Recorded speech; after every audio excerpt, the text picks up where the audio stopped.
Hola, ¿cómo están? Les doy la bienvenida a esta que es una nueva serie de nuestro canal Filosofía sin editar, donde vamos a tratar un tema que posiblemente resulte un poco ajeno a los amantes de la filosofía, que es la economía y las finanzas personales. Este curso tiene, al igual que el curso o el seminario, mejor dicho, sobre construcción de identidad, una finalidad práctica que es ser útil a los estudiantes del llamado curso de habilidades para el futuro, que es una propuesta que se está implementando en los colegios secundarios de la Argentina para ofrecer a los jóvenes una información básica, digamos una formación elemental sobre el tema de las finanzas personales fundamentalmente, pero obviamente esto tiene que ver con la economía y vamos a ver de qué manera se enraiza en todo esto.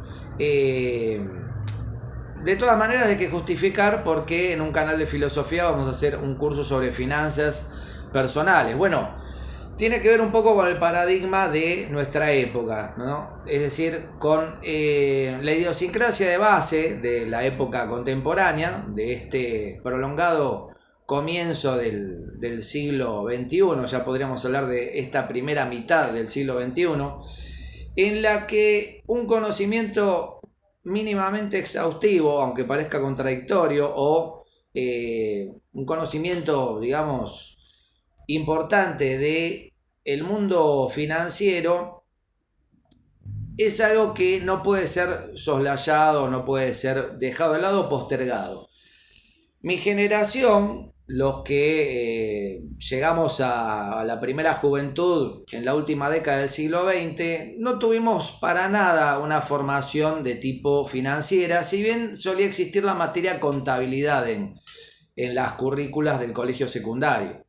Pero era la contabilidad del famoso, la tablita del debe y el haber, cómo hacer un recibo, a lo sumo se veía cómo hacer un cheque, por ejemplo, pero no se ahondaba en qué es el dinero, cuál es nuestra relación con el dinero, con el ahorro, con las inversiones, que es algo muy importante que vamos también a trabajar en este curso.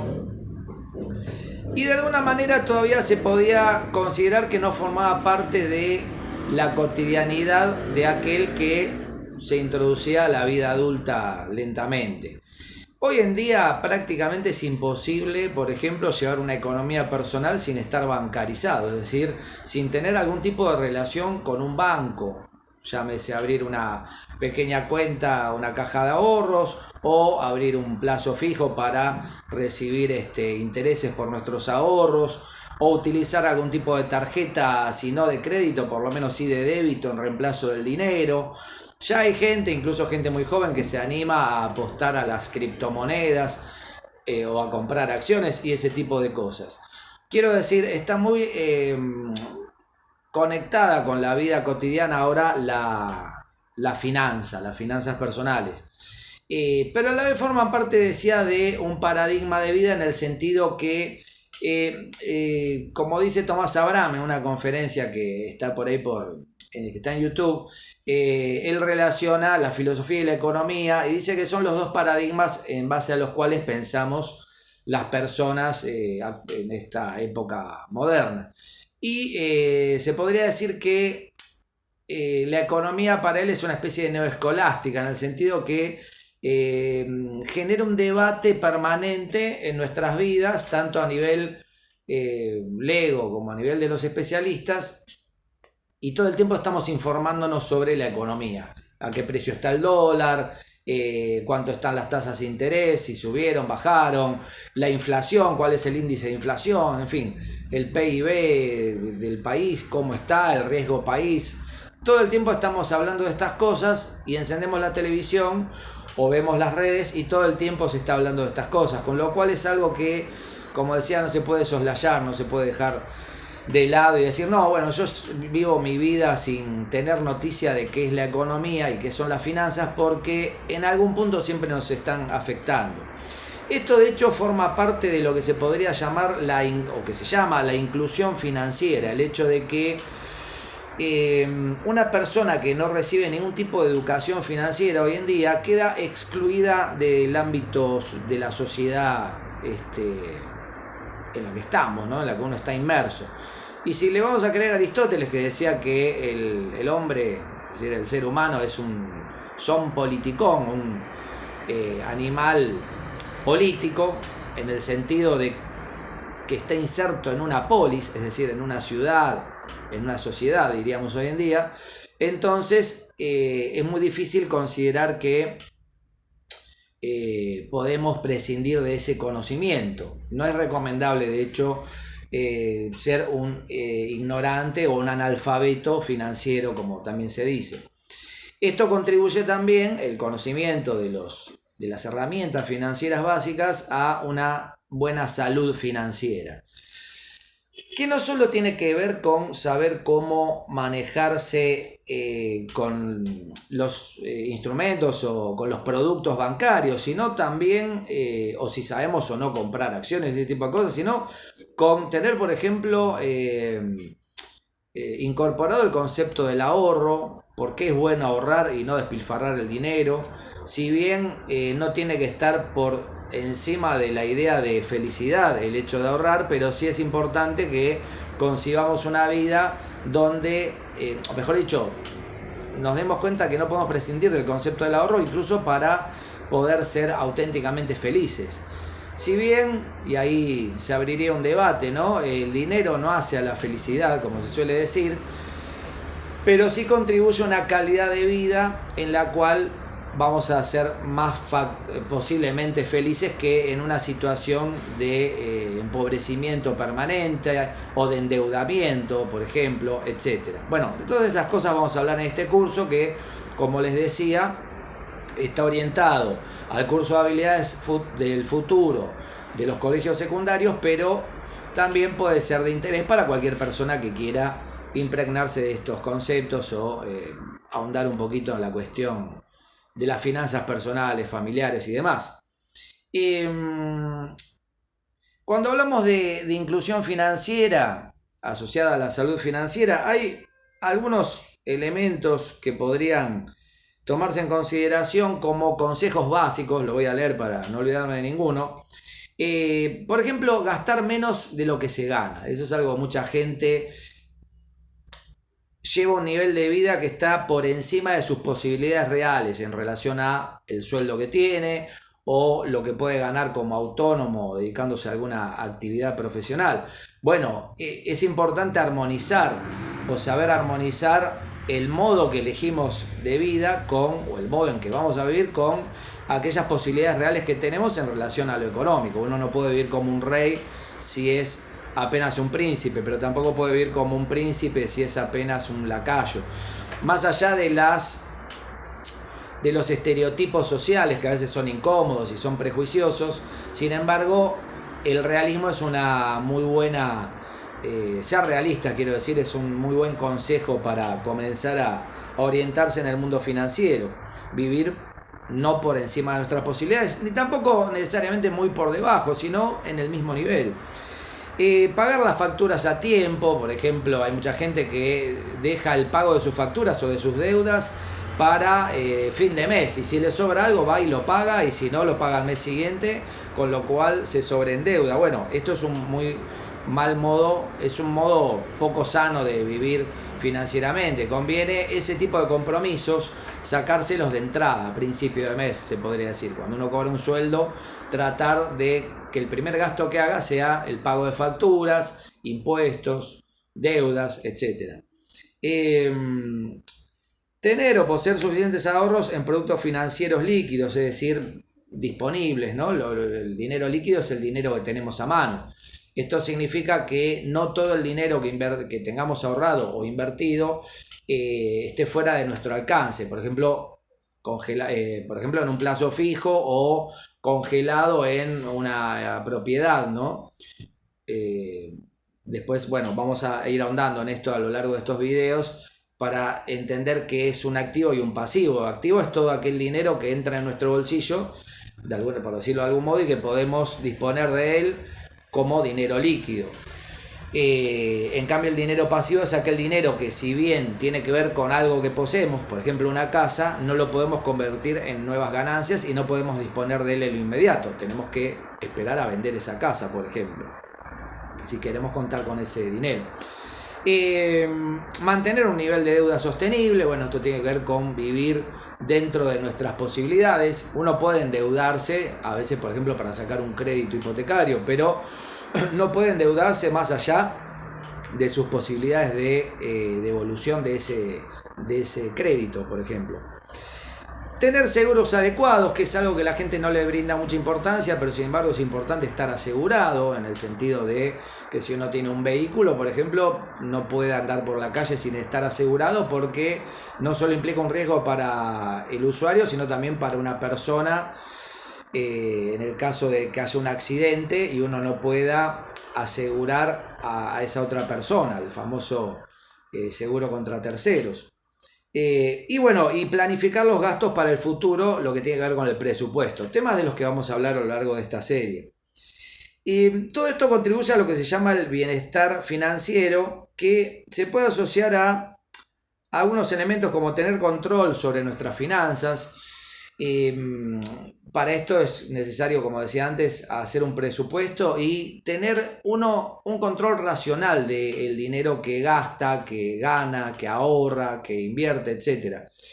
A veces con el solo hecho de llevar una tablita, como se dice, o un cuaderno, uno ya concientiza de alguna manera esa relación con el dinero.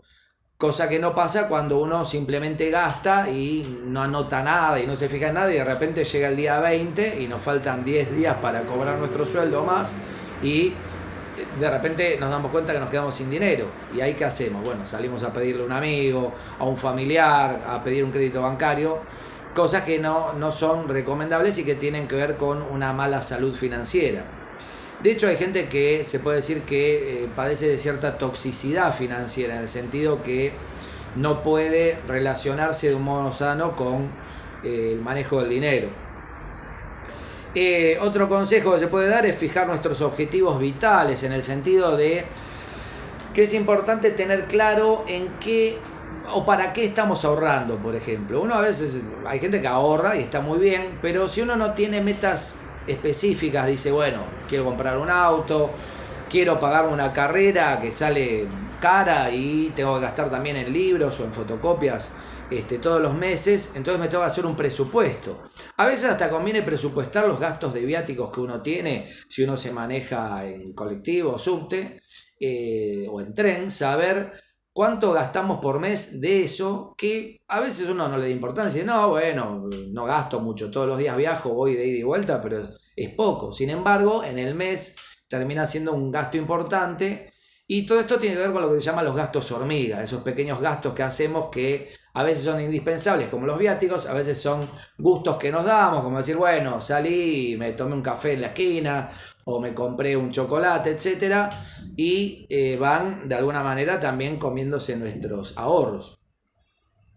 Bueno, decía otros pequeños consejos: de estar preparados para imprevistos. Es muy importante que tengamos siempre en materia financiera un plan de contingencia, ¿no?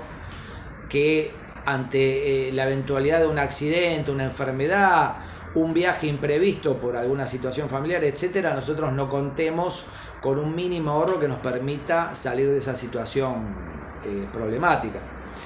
Saber que ahorrar no es suficiente. Aquí va a aparecer en algún momento el concepto de la inversión, que es un ahorro, no solo un ahorro sostenido, sino un ahorro que permita reproducir o intensificar, mejor dicho, ese ahorro, sobre todo en tiempos como los actuales, donde la inflación se come los ahorros. Entonces es fundamental aprender a invertir de alguna manera, lo cual no implica necesariamente estar en la bolsa de valores, sino que a veces se puede invertir con acciones muy sencillas, como comprar,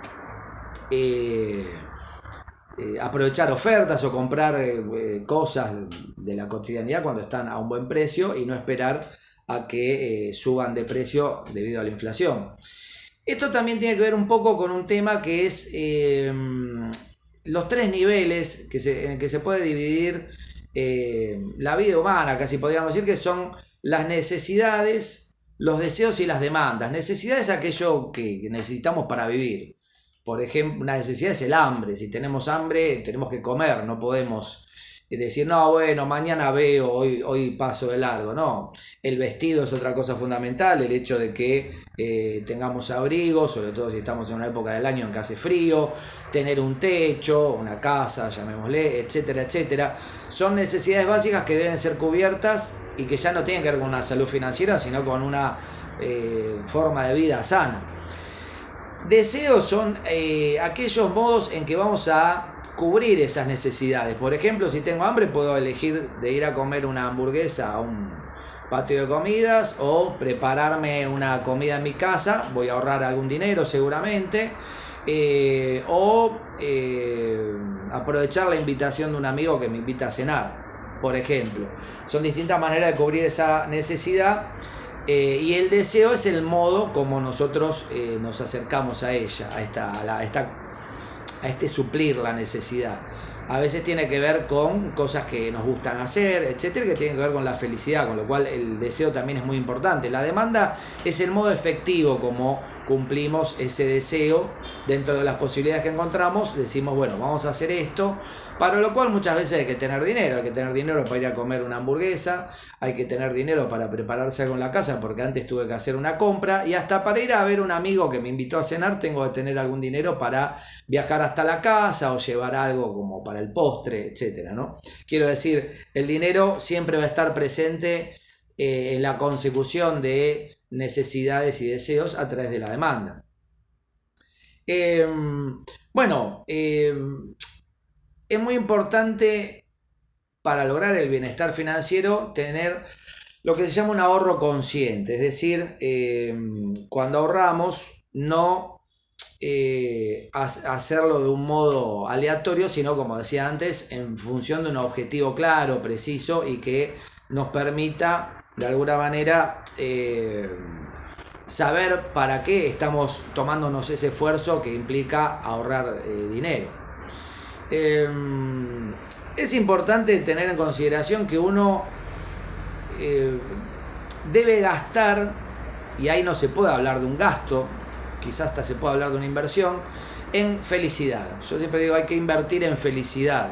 Esto quiere decir que a la hora de ser felices y tener una buena vida y una vida sana sobre todo, por ejemplo, comiendo bien o usando ropa que, más allá de que sea o no de marca, nos abrigue y nos proteja, es importante en ese sentido no escatimar en gastos. Sí podemos escatimar en gastos y ahorrar por el lado de aquellas cosas que a lo mejor no tienen tanta importancia, ciertos gustos que nos damos pero que a lo mejor no son importantes para nosotros, o lo hacemos para satisfacer el deseo de otra persona, ¿no? En psicoanálisis se habla mucho de que las personas desean el deseo del otro. Lacan habla de esto, el psicólogo Lacan, en el sentido que uno muchas veces trata de suplir la necesidad de otra persona antes que la suya propia, y esto es un mal consejo también en el plano financiero, porque uno no tiene que gastar dinero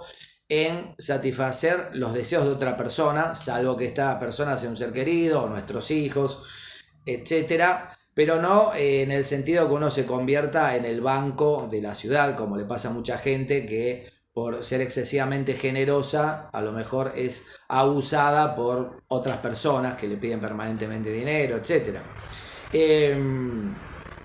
Entonces es importante gastar, entre comillas, ¿no? O invertir en nuestra felicidad, pero ahorrar en lo que es superficial o inútil, o hasta que puede ser tóxico. Por ejemplo, si tenemos una adicción como puede ser fumar, y que eso implica un gasto hormiga muy grande en nuestra finanza,